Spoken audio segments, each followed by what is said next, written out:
Good morning, my beautiful budding bakers. I am bouncing my way into a brand new Happy New Year 2021. Now, I did say I was going to do something delicious and yummy and healthy. Now, before we begin, just in regards to healthy, it depends on how large you slice this cake, and it also depends on how much you eat of this cake. So my New Year's resolution is not to eat healthy, just to eat in moderation, little by little. So we are starting with fabulous, easy peasy, lemon squeezy yogurt cake. This is a cake that is absolutely fantastic for kids to do because it's so quick, it is so easy, ridiculously easy, but it is divine. Feast your eyes on this beautiful, light, spongy, sticky yogurt cake. I have also made a yummy, warm, spiced, mixed berry fruit compote with a good dollop of yogurt. So let's start our 2021 with a bounce in our step. Greetings and good morning to everyone. So I have got a bowl of plain flour. It is 250 grams. It is 250 grams of plain flour. Now, as you can see, I have zested 2 lemons. If you don't love lemon, you do not need to put it in. You can zest the zesty zest of an orange. You can put an orange zest in if you wish. So we've got 250 grams of plain flour with the zest of 2 lemons. I am putting in 2 teaspoons of baking powder. The madness has begun for 2021. So 2 teaspoons of baking powder. Give it a stir, stir, stir. Now, that section is done. So, kitty winks, if you want to have your flour and your zest of your lemon and your baking powder, give it a good stir. That's one section. Now, the wet section is next. So, we have got 2 beautiful free-range eggs on this glorious morning. We have got caster sugar. I've got 100 grams caster sugar. You could even drop that to 80 grams of caster sugar. Here you go. I have got 80 mils of sunflower oil. That can be rapeseed oil. Olive oil gives it more of a nutty, earthy flavour, so I'd avoid the olive oil because it's a bit too strong. You can put melted, refined coconut oil or coconut oil where you have got the unrefined, where you get the taste of coconut. That's fine too. And then I have got 250 grams of fat-free natural yogurt. Now, this is not Greek yogurt. The reason I haven't used Greek yogurt is I have tried it with this recipe. It is lovely, but it makes the cake a little dense. So all I'm doing is putting in my fat-free, yummy, yummy yogurt, and I'll take it out of the fridge so that you can see what brand I used, and it is just divine. And I'm just going to whisk, whisk, whisk, whisk, whisk. So all my containers, clean as you go, clean as you go. And I have got half a teaspoon of almond extract. Now, if you don't love almond, you could use a 1/4 teaspoon of almond extract. If you do not like almond at all, you can use vanilla extract. But the smell of this is absolutely divine. So I have got my wet, stir, stir, stir, stir, stir, stir, stir. Bam, bam, bam, bam, bam. That's it, guys, that's it. So we've got our wet ingredients and we've got our dry ingredients. I've got 2 pound loaf tin and I have lined it with some parchment paper. And then all I'm doing is I'm pouring the whole lot into my bowl and just giving it a stir.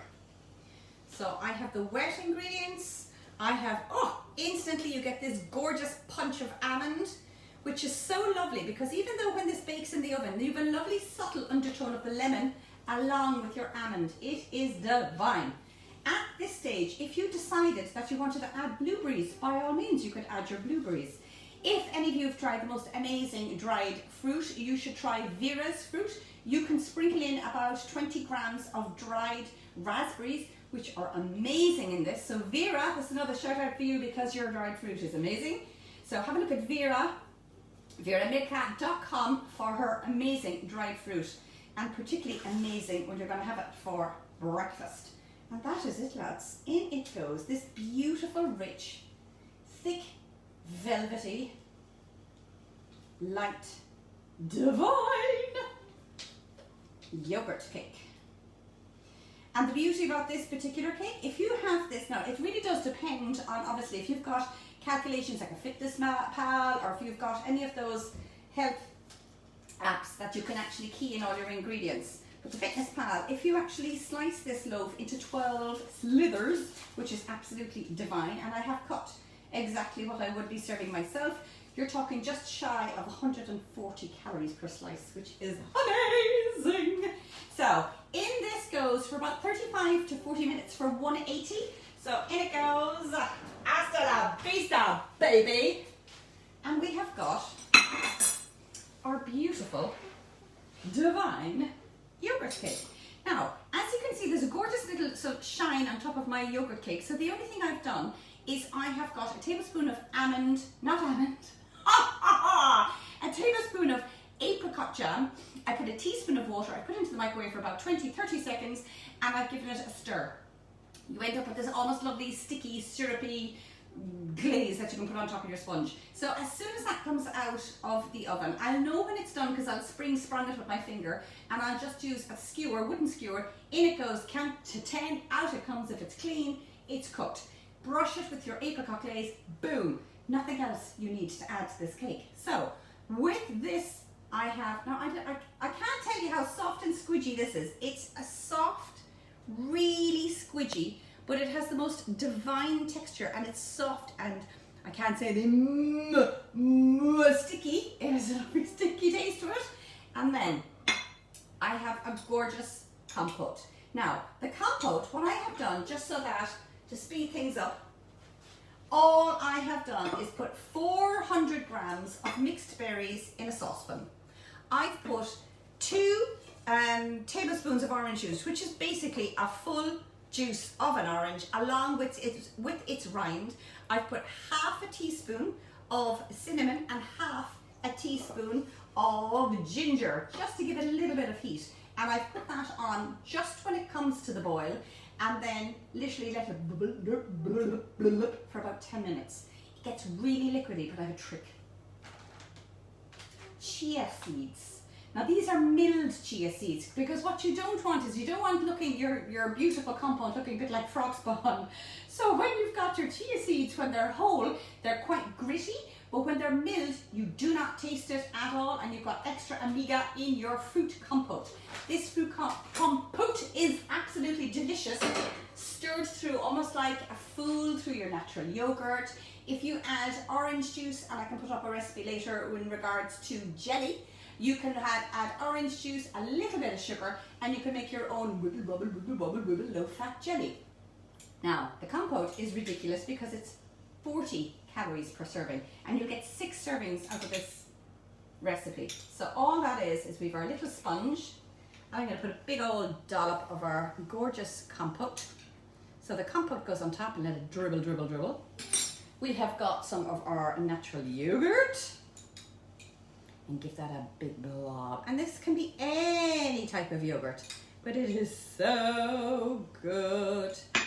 And even the bit that's left, you can just give it a swirl.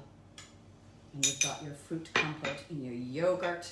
And of course, a big blob of honey. And you have got your delicious breakfast divine, low-fat, healthy yogurt loaf with a spiced, mixed berry fruit compote. That is it, ladies and gents, boys and girls. The first bake-off of 2021. We are back into the swing of it. Don't forget to check out my YouTube channel, A Touch of Magic 100, because I'm going to be posting loads of recipes on my YouTube. That's my New Year's resolution for 2021. Thank you for watching, and I shall see you next week at 10.